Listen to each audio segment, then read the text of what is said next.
When I was getting started, I wish there was somebody to tell me about some of the things that they had learned along the way. I wish that somebody had made a video like this. What is it like to be a lead tech? And what are some of the things that were hard? And what were some of the things that, challenged you? And when you first got in, what are some of the lessons that you learned? So these are really my lessons learned.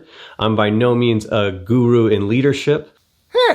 So I don't have all the answers, but it's my privilege to come to you and tell you my truths and my story. So there's five things that I want to tell you here today. And I'm going to really break some stuff down here. I'm going to tell you about some real failures that I've had. I'm going to tell you a little bit about some successes that I've had. And I'm going to really put it out there. This video is directed at lead technicians who are leading other wind technicians in the field, those who are aspiring to be a lead technician, and even managers who are here to make sure that their relationship with their leads are really sound and that can work together better. And if you've been a lead for a long time and you have some comments and some things to add to this, please do add to the comments below. I would love to hear your input on what it takes to be a good leader, especially a good lead technician, because it is a pretty unique role. Absolutely. Let's get into it. Lead techs are pulled in two different directions all the time. One being from the managers above them and then the techs down below them. And that's always going to exist. You're trying to serve two masters and that's a tough task. You want to take care of your guys in the field, make sure that they have everything, but you also want to make sure that the business is moving forward and those who are above you looking at numbers and just overall macro type items, that they're pleased with the performance of the wind farm as well as the technicians. So there's five things that I want to tell you here today.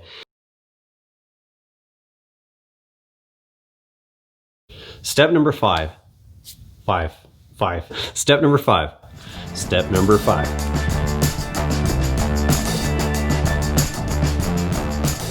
Train your replacement. Goes against all your natural feelings of protecting your job and keeping the thing that provides for you and your family. But what you don't realize is you need to train your replacement so that you can advance in your own career. Think about it like this. If there's no one to replace you, you're not going anywhere. Throw a tech a bone, let them know exactly how you do what you do and how you're successful at it. In that case, that person can actually be there when you're not there. You get it? You need to move up the rung of the corporate ladder, and so do they. Don't hoard all your information. Basically, don't be an asshole and insecure, okay? If you're an asshole and you're insecure about what you're doing, then you're just gonna always be where you're at. You got to be able to rise above. You got to be able to step up to the next level. And you want somebody to champion you along the way. Somebody's got your back, and training your replacement is really important. Let your guys know that you want them to be better than you at your job. You've got your own ambitions. Chase after those, do your job well, but make sure that you leave a rope for the next guy to climb up. Solution number 4. Set clear matrix as to succeed. That doesn't really work. Wow. Sorry about that, guys.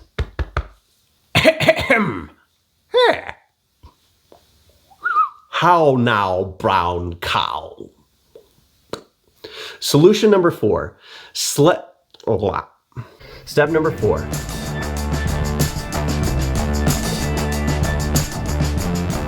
Set clear metrics on how people are going to be evaluated. We all know we got those year-end evaluations, and to be quite honest, they're kind of rigged. Well, they were in some of the companies I worked for, at least. It didn't really matter. Like, you were going to get a raise or you weren't, based on if the company was doing well or not. But that doesn't mean that you, as a leader, should not have clear metrics as to how you're going to evaluate the technicians below you. This is what you got to do. First, explain to your technicians what you do as a lead technician.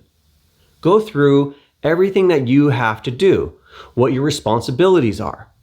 Be very transparent about this. Let them know how you're evaluated by the superiors above you. And then you can set a clear matrix on how you're going to evaluate them. Now, your company might have some evaluations for like corporate culture and things like that. Like, how do we assess this person? And this isn't really having to do anything with that. So get rid of that, all right? That's your company's corporate stuff. What you need to do is clearly let somebody know how you're going to evaluate them. Say, look, I'm being looked at on how this wind farm is being ran. I'm looked at as how well we're doing our day-to-day functions, how well we're spending money, if we're spending too much or spending too less, what kind of inventory tracking I'm keeping track of, what are my work orders looking at, like I'm being asked what kind of solutions do we have for the future? What are my projections for the next couple of years? I'm being asked to just be a good leader and make sure everybody is safe, and not anything in that order, right? So you explain kind of way better than I just did what your responsibilities are. Then you go to them and you say, look, this is what I want you to do, and this is how I'm evaluating you. And you line it out. Now you get to pick and choose how you're going to evaluate your technicians. Or maybe your company has a company mandate that tells you exactly how you got to evaluate them, and then you're stuck in the little box. And hey, that's corporate life, so get over it and do what you got to do and move on. And set the matrix for what they need to be. Clearly define how these technicians can see success. All right? They're going to want to see results. They're going to want to see more money. They're going to want to see maybe rise through the rank. If I'm a 1, I want to be a tech 2. If I'm a 2, I want to be a tech 3.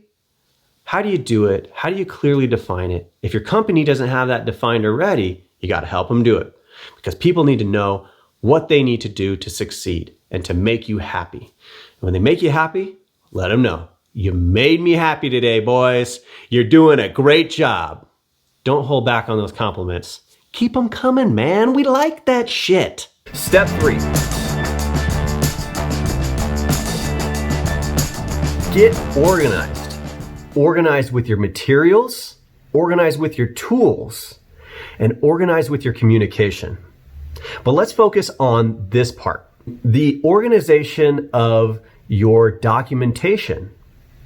First thing you got to do is you got to get all your ducks in a row. And those ducks are lottos, JSAs, work orders, technical documents that tell you how to do what you need to do out in the turbines. You need to create a travel drive or some kind of cloud space that has all of your information digitally so that your techs can access it. And you need to clearly let them know this file system is organized this way so that when we communicate together, I can tell you exactly what file this document is in. Do not change the order of documents, not move documents around. That might sound like I'm being a little bit controlling, but it's for our better good because we can then communicate about where things are. So I got a perfect example about this. In the beginning, I had to teach a lot of new guys. So there was a lot of material that just didn't quite click until they got into the turbine, and then it really clicked. They were like, oh man, this is awesome. And there was a couple of people that just like to have things the way that they did. But when I would share all of the information, and granted, I shared all of the information. I didn't hoard anything. I always told my guys, look, I want you to be better at this than I ever was. I'd give them the information, and there's a few guys that actually like to move things around because it didn't make sense for them. But when it came down to it, they couldn't find it, meaning the document that they needed to do their job. They couldn't find it when they needed it. And I had to explain to them where it was at, but it was in that folder that I knew I put it in. But they couldn't find it. So it took a lot more time for them to get the document and understand exactly what they needed to do. And back then we didn't have a ton of great tools like Thule, to share documents.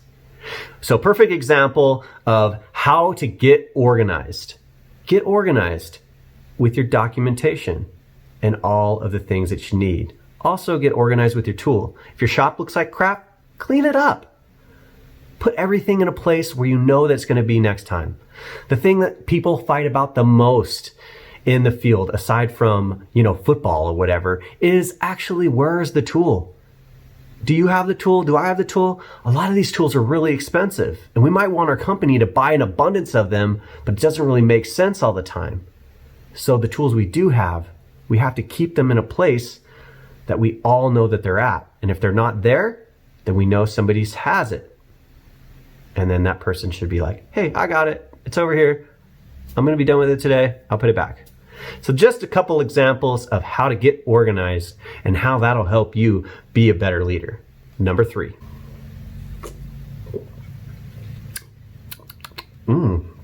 Tip of the tongue the twist. Here's tip number 2. Open, honest communication with technicians. You need to be able to say whatever you need to say respectfully to another person and know when and where to say it. If you've got some criticism that you want to share with an individual, take them aside. Don't do it in a public setting with their other technicians. You want to praise people when there's people around. But if you have something negative to say, take them to the side. Let them know exactly what they weren't doing correctly and to talk about it. You want to have real open, honest conversations with your technicians because you want them to be open and honest with you. So that means, hey, you got to do a little bit of self-disclosure. You got to talk about the times that you didn't do things well. You got to talk about the times that you messed up. You have to show a little bit of vulnerability. And you can't be afraid to tell the truth. That is what sets people free.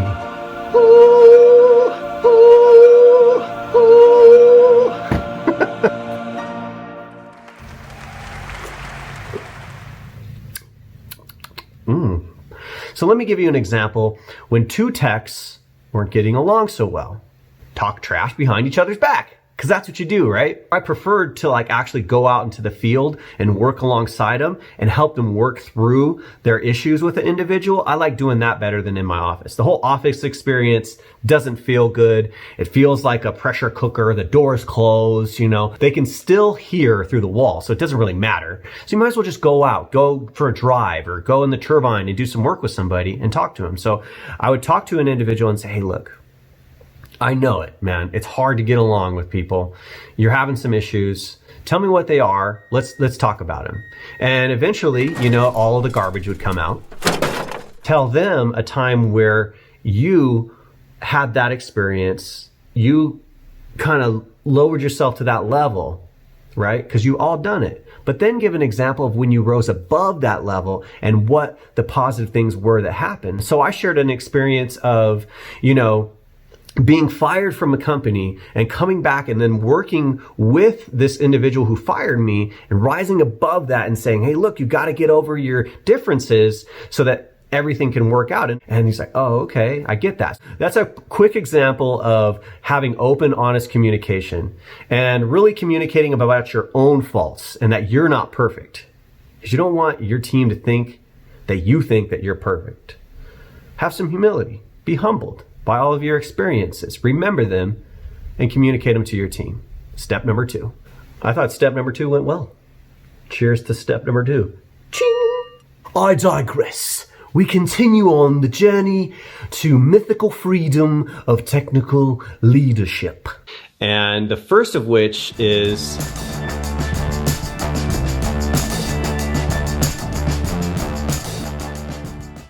you're not Superman. You can't do everything. I'm going to tell you a story about when I lost my cool and I broke a multimeter. Yeah, that's right. I lost my head and I broke a multimeter. I cracked the screen and I had to get a new LCD screen put on it. But this is what led up to that situation. And it's going to lead up to that for a lot of you too. Stress piles up over time. And I think it was about a month into our new self-ops, and I'm leading about 8 guys, most of them really fresh and new. So they got a lot of questions. So I'm on the side, I get a lot of radio phone calls, or a lot of radio calls like, hey Neal, what are you doing over here? We got this thing. And so you might have 2 or 3 crews up the tower, and they're both hitting you up on the radio. They're text messaging you. They're even calling you if you got cell phone service. And then you even have people in front of you. And that's exactly what was happening. I remember we had this GE converter and we were troubleshooting, and it was acting funny. And I was testing some fuses on the AEPS card. And I'm like, okay, this meter isn't going too good, right? I was trying to teach 3 people, I think it was at least, that was at my tower, about what I was doing, explaining what I was doing and how I was going through the troubleshooting guide. And then I'm trying to like answer people on the radio and my phone, and I've got some emails dinging in my pocket about, you know, a report that I need to send in. So I'm like, at this point, I'm stressed, you know, and the guys that are in front of me, they're just kind of wandering and looking around, and I'm like, man, this isn't good. So I start testing these fuses, and something's not right. I'm like, this meter's messed up, right? And I think it was one more phone call that I got, and it just threw me off, man. And I realized that the meter was not reading correctly. We needed new batteries in it, and it wasn't able to do its job correctly. And I threw the meter down on the deck, and I immediately knew what I did. I'd lost my cool. You know, I was their leader and I had lost my cool. And so I said, you guys, I need to take a break. I'm gonna go for a drive. And exactly what I did. I drove about 9 miles to the wind farm, and I went and I talked to my boss, and I told him, I said, look, I lost my cool. This is what I did. I got to buy a new meter. I got to repair it. And he was like, Neal, I'm not worried about the meter. He's like, you're our guy. Like, make sure you're good. And I was like, all right. And he had my back. I knew I had his support, and I was humbled that he responded like that. And I came clean about everything. Then the next day, I got all of my crew together and I apologized for my actions. I told him, look, I lost my cool out there. There was a lot going on yesterday. Yesterday was a hard day. We had a lot of towers down, a couple of them that had been hard down for a couple of days. And we had to compile, you know, some lessons learned from the day before. And I just came in humility to them and said, look, I ask you guys for your forgiveness here in this situation. I know I didn't get angry with any one of you, but I was feeling a lot of pressure. And I did something that I didn't think was of leadership quality. And man, so much respect from my team at that point. They're like, no, man, we get it. Like, you're good. And you know what? That was that meeting that followed that was like one of the best meetings we had, because we were able to come together, share ideas about what we had done at different turbines. And I was able to line people out like, look, we could do this, this, and this, and let's get after it. And then bam, we were good to go. And that day went over really well. Solution number 1, realizing you can't do everything. You're gonna definitely have your challenges, but you need to be able to stop and even funnel people into the sources of communication you want them to use so that you can manage it better. Because when you have so many coming at you, it becomes a little bit difficult. So a lot of the things we've been talking about today are basic stuff, things that I learned and things I gave you examples about, real life examples about in the field, okay? What I'm trying to do is help technicians do their jobs better. So I decided to make videos like this that are sponsored by Thule and tell you a little bit about a product that I think is gonna add some value to you. Now, we've been working on this Thule project for a while now, and it's actually really coming along. I want you to check it out, download it today. Give us your thoughts, give us your feedback, use it to communicate, use it to keep your information organized, use it to create checklists, even help you create better communication and, you know, complete work orders. It's a really cool thing. Check it out. I think you'll like it. Thanks for watching.